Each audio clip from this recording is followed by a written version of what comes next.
샬롬, 반갑습니다. 오늘은 제가 어저께 마가복음을 다시 한번 본다라고 이렇게 했는데요. 쭉 살피다 보니까 굳이 마가복음은 살피지 않아도 될 것 같습니다. 그래서 누가복음, 오늘은 세 번째 복음서였던 누가복음의 서론과 같은 이야기를 좀 한번 나눠보려고 합니다. 우리가 누가복음을 기록한 누가, 이 누가는 누구이냐면 헬라인이면서 의사이고 또한 역사가였습니다. 이분이 바울과 함께 했던 것들 이유를 좀 살펴보면 사도 바울이 몸이 좋지 않았습니다. 육체적으로 건강이 조금씩 나빠지고 병들어 있었는데 그렇다고 해서 바울이 병 때문에 자기 일을 못했느냐, 그런 건 아니었습니다. 그렇다고 또 그 병이 낫는 것도 아니었습니다. 그러다 보니 바울의 옆에서 의사는 필요했고 그런 사람들을 찾던 중 누구를 만나게 되냐면 주치의를 하나 세우게 됩니다. 그게 바로 누가죠. 누가가 바울의 주치의처럼, 그리고 친구처럼, 나가 큰 동역자처럼 얼마나 귀하게 바울의 마지막까지 함께 있는지 모릅니다. 바울과 누가의 나이 차이를 좀 한번 이렇게 보면 친구라고 얘기하지만 적어도 의사가 된다는 건 젊은 나이에 그렇게 쉽게 되는 게 아니었겠죠. 그렇다면 적어도 30 정도 넘었을 것으로 보이는데, 그러니 누가가 바울을 만났을 때 30, 40이었고 그때 바울의 나이도 한 50 정도 이상이지 않았는가. 바울보다는 누가가 조금 적었는데, 그렇지만 조금 적고 나이차가 좀 있을 수 있었지만 친구처럼 평생 동역자로 함께 일한 사람이 바로 누가입니다. 누가의 이름 뜻이 우리가 여러분 집에 있는 옛날에 백열등이나 형광등에 보면 룩스라는 그런, 아마 면룩스 이렇게 되어 있을 겁니다. 그 룩스라는 단어가 바로 루카스입니다. 헬라어로 루카스라는 단어는 밝히다, 그러니까 빛나다라는 뜻을 갖고 있는데, 이 누가나 마태나 마가를 이렇게 한번 살펴보면요, 성경을 기록한 사람임에도 불구하고 자기들의 이야기를 거의 드러내지 않습니다. 마태복음을 우리가 다 보았지만 마태가 특히 자기를 부르는 장면 외에는 그가 어떤 복음서에도 자기의 얘기를 특히 드러내는 일들이 없었고, 마가 또한 그랬고요. 그래서 이런 것들을 볼 때 어떤 사람들은 자꾸 자기 이름을 드러내도 빛이 안 내는 사람들이 있지만, 이런 누가는요, 조용하고 숨어 있어도 빛이 나는 사람입니다. 누가 또한 굉장히 조용한 사람이었고 자기의 일을 맡았을 때 굉장히 성실한 사람이었던, 그러니까 사랑받을 만한 인물이었음을 우리가 성경을 통해서도 충분히 알아볼 수 있었습니다. 그리고 이 사도 바울을 만나는 때가 그러면 이 누가가 언제였을까? 한번 우리가 말씀을 통해서 찾아보면요, 우리가 사도행전도 누가가 기록했는데 이 누가가 자기를 나타내지 않는 사람이지 않습니까?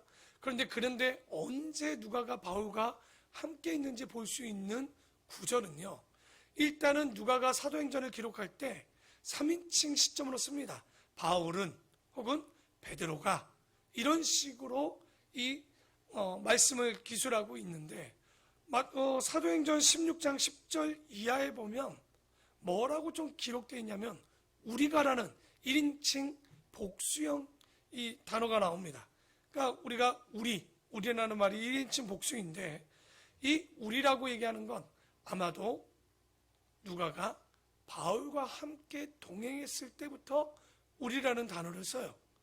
그러면 그 16장이 언제냐? 바로 바울의 2차 전도 여행쯤, 그때가 아마 드로아 때부터 그 이야기를 하는데, 그 드로아 때부터 확실하게 바울과 함께 했었던 것을 알 수 있습니다. 그리고 그 이후로부터는 마게도냐에서 잠깐 바울과 떨어지는 것 외에는 우리가 생각할 때는 바울이 참수당하는 그 현장까지, 감옥에 같이 들어갔는지까지는 잘 모르는데 바울이 참수 현장까지, 순교영장까지 함께 동행한 것은 분명히 알 수 있는 거예요. 그렇게 생각해 볼 때 역사 가운데 만약은 없지만, 만약에 사도 바울이 누가가 바울을 만나지 않았다면 어땠을까요? 의사로서 굉장히 유명한 사람이 되었을 수도 있었을 겁니다. 그러나 그것보다 더 아름다운 삶을 살 수 있었던 것은 분명히 이 또 바울을 만남으로 하나님의 일들을 진행함으로 또 그런 삶을 살지 않았는가. 그래서 우리가 지난번 마태 또 이야기할 때 우리가 누구를 만나느냐, 정말 그것이 굉장히 중요하지 않는가, 우리가 다시 한번 생각해 볼 수 있는 누가의 모습이었습니다. 그래서 누가는 의사였죠. 그리고 역사가였는데, 그런데 이분이 또한 글을 조금 쓸 줄 아는 분이었어요. 이 누가를 보면서 성경이 어떻게 기술되어야 되는가 우리가 정확히 알게 됩니다. 대부분의 책들은 우리 성경을 보면 몇 하 원칙으로 기록되어져 있었냐면 6하 원칙입니다. 그런데 이 누가를 보면요, 언제나 우리가 다시 한번 생각하게끔 합니다. 언제, 어디서, 누가, 누구에게, 무엇을 어떻게, 왜, 이렇게 7하 원칙으로 정확히 쓰는, 살펴서 적는 것을 보게 됩니다. 그리고 이 누가복음은 언제 기록됐나 이렇게 보냐면, 바울이 로마에서 3차 여행 후, 로마가 아니라 가택연금을 첫 번째로 당하고 있을 때 아마도 그때 이 예수님에 대한 생애와 그 자료들을 찾아다니지 않았는가. 그래서 찾아낸 게 몇 가지 정도냐, 30가지를 보충해서 넣었는데, 이 사람이 글을 잘 쓴다고 할 수밖에 없는 건 왜냐, 길이가 길지 않았다라는 거예요. 그러니까 굉장히 탁월한 저술가였다는 거죠. 그러니까 많은 내용을 기술하는데도 불구하고 길지 않았다. 이게 진짜 글을 잘 쓰는 사람이거든요. 그래서 우리가 누가복음이 어떤 내용인지 쭉 한번 살펴보면, 누가복음은 이방인이 쓴 성경입니다. 여러분, 성경의 기록자가 대략 40명 정도 됩니다. 근데 그 중에 비유대계, 다시 말해서 이방인이 기록한, 그것도 헬라인이었는데요. 이 헬라인이 기록한 책, 굉장히 그 자체만으로도 특이합니다.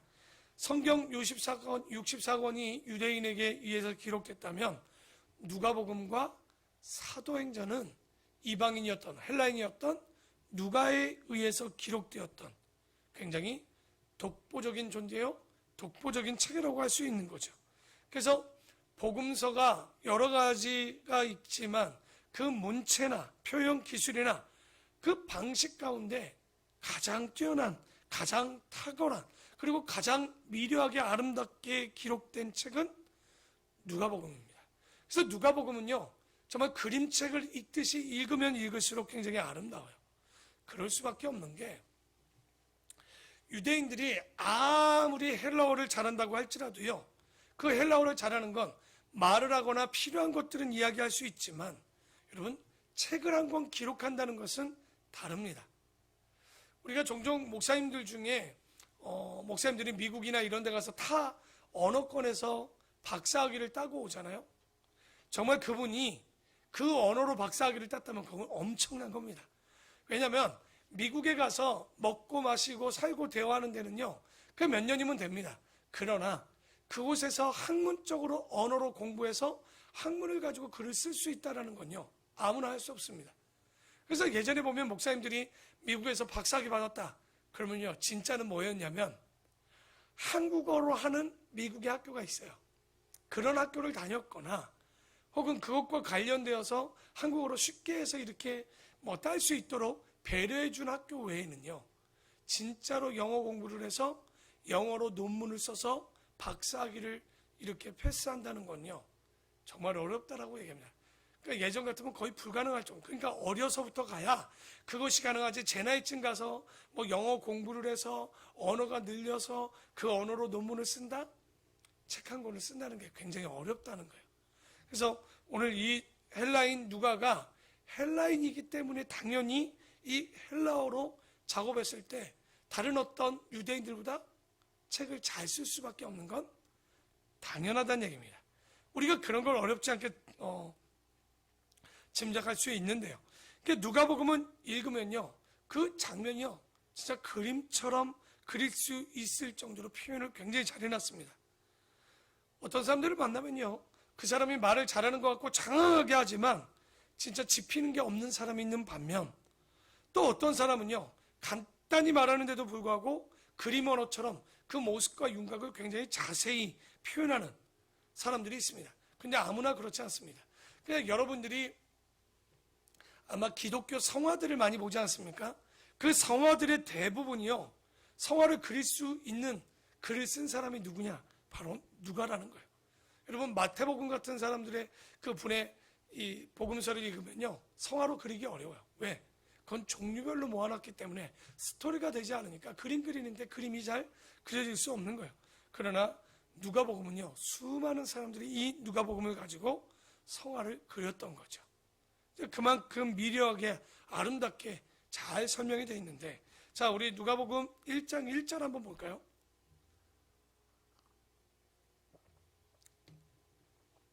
누가는 다른 복음서를 읽어보고 기록했던 것이라고 정확히 나옵니다. 그러니까 스스로 자기가 보고 그것을 예수에 대해서 기록한 것이 아니라 다른 복음서를 읽어보고 기록했음을 좀 알 수 있는데요. 1장 1절에 보면 우리 중에 이루어진 사실, 그러니까 우리가 항상 어떤 글을 쓰려고 할 때 제일 먼저 주목해야 될 게 뭐냐면 우리 중에 이루어진 사실.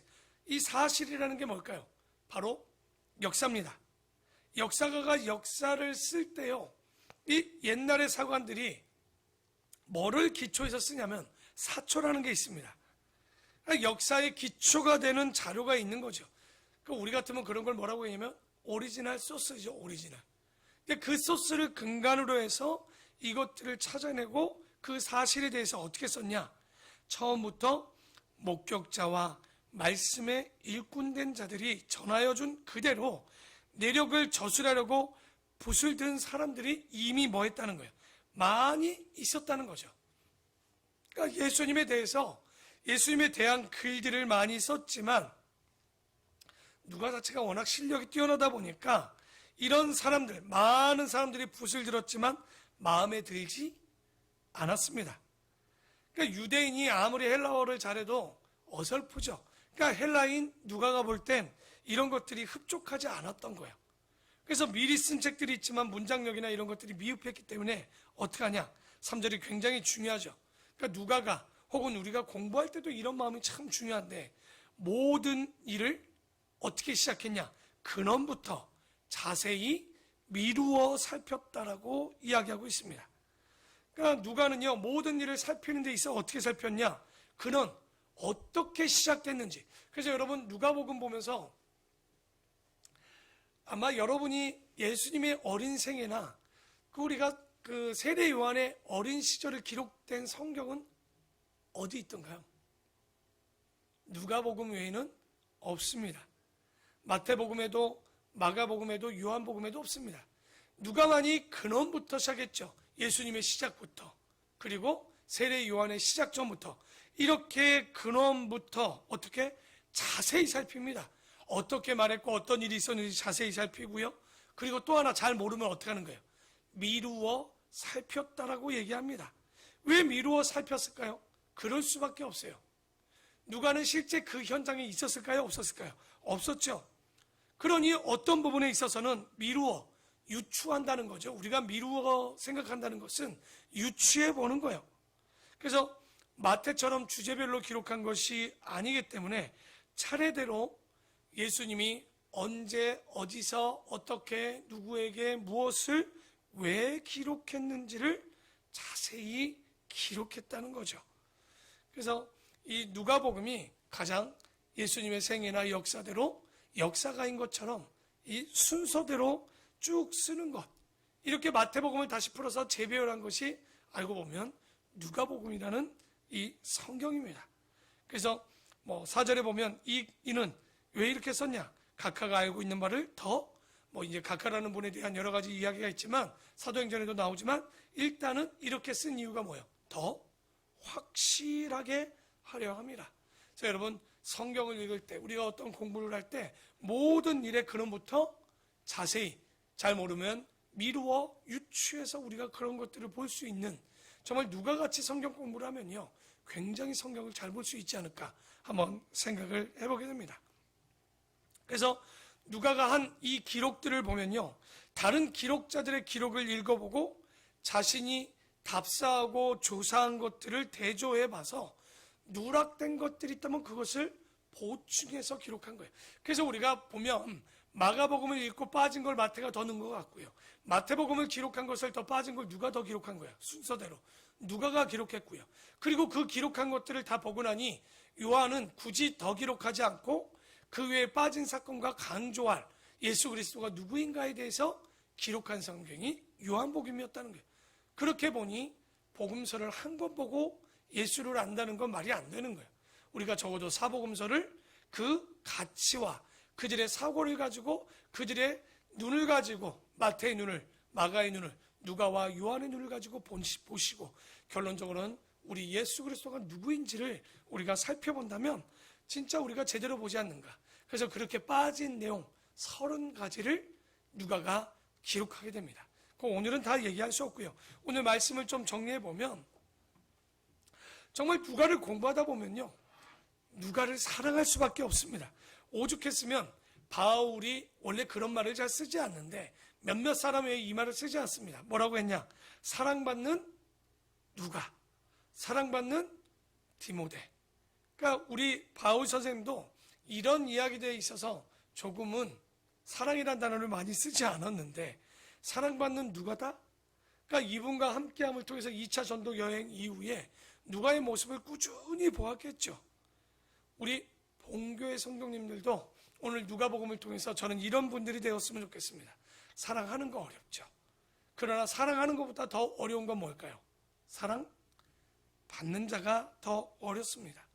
그렇다면 여러분, 우리가 이 수많은, 아마 수많은 성경학자들이요 그런 얘기를 합니다. 신약의 인물 중 예수님을 제한 사람 중 누구를 보고 싶냐 했을 때 많은 사람들이 누구를 보고 싶다라고 그러냐면 천국 가서 누가를 보고 싶다라고 이런 얘기들을 많이 합니다. 그러니까 우리는 잘 몰라서 그렇지만 누가를 볼 때 이 사람이 정말 멋진 사람이었습니다. 그러니까 우리도 이렇게 보면 여러분, 사랑하고 사랑받는 사람하고 어느 것이 더 좋을까 보면 사랑하는 사람도 멋집니다. 하지만 진짜 멋있고 아름다운 사람은 어떤 사람일까요? 사랑받는 사람입니다. 그러니까 우리가 사랑하는 것도 아무나 할 수 없지만 사랑받는 것도 아무나 할 수 없고 정말 좋은 일입니다. 여러분, 우리가 오늘 이 한 주간을 마무리할 때 나는 예수님께 사랑받는 사람인가? 사랑을 하는 사람인가? 그러니까 당연히 하는 것도 좋아요. 그러나 사랑을 하기 위해서 뭐가 필요하냐? 사랑이 필요합니다. 먼저 받을 줄 아는 사람이 그 사랑을 나눌 줄 아는 거예요. 왜? 받는 기쁨이 얼마나 큰 줄 알기 때문에 정말 그 받는 것보다 알고 보면 나누는 게 2배로 큽니다. 그러나 받지 못한 사람은 그 나누는 기쁨을 이루기가 어려운 거예요. 여러분, 우리 이 새벽에 드리는 여러분이 가정 가운데 사랑받는 사람입니까? 교회 안의 목장에서 혹은 사람들과의 관계 속에서 또 혹은 내가 만나는 사람들 속에서 정말 여러분이 진정 소중하고 좋아하고 기뻐하는 사람인가요? 저는 우리 아름다운 본교의 모든 성도님들이 어떤 협소한 하나님 사랑, 이웃 사랑이 아니라 좀 넓고 광활한 그리고 많은 사람들에게 더 많은 사랑을 나눠주고 그들에게 기쁨을 주고 그 사람을 통하여 하나님 나라를 이뤄갈 수 있는 귀한 통로가 되기를 좀 소망합니다. 바로 그런 분들 중에 하나가 누가였지 않는가? 그런 마음을 어떻게 갖냐고 저에게 질문한다면 저는 이렇게 얘기하고 싶습니다. 예수님을 닮아가시면 됩니다. 예수님은 그 억울함을 어떻게 해소하려고 하지 않았어요. 여러분, 예수님이 십자가에 못 박혀 돌아가시면서 억울하다고 하시던가요? 그분이 어떠한 어려움을 당할 때 억울하다고 하시던가요? 그렇지 않습니다. 그분의 모든 언어와 내용은 사랑이었습니다. 그들을 사랑함으로 그들을 품어줬고 그들을 이해했고 그들과 함께 했다는 거예요.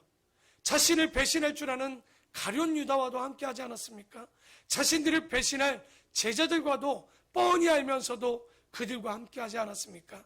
오히려 그들에게 부하로 나타나 하신 말씀은 이런 배신자들이 아니라 너희는 나를 사랑하느냐?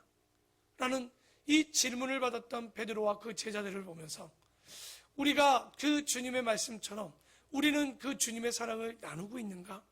받고 있는가?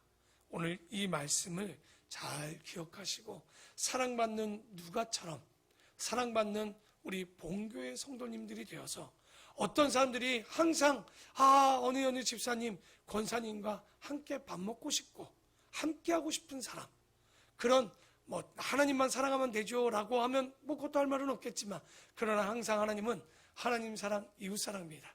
그 사랑을 기억하고 사랑받는 우리 귀한 본교의 성도님들 되기를 축원합니다. 기도하겠습니다.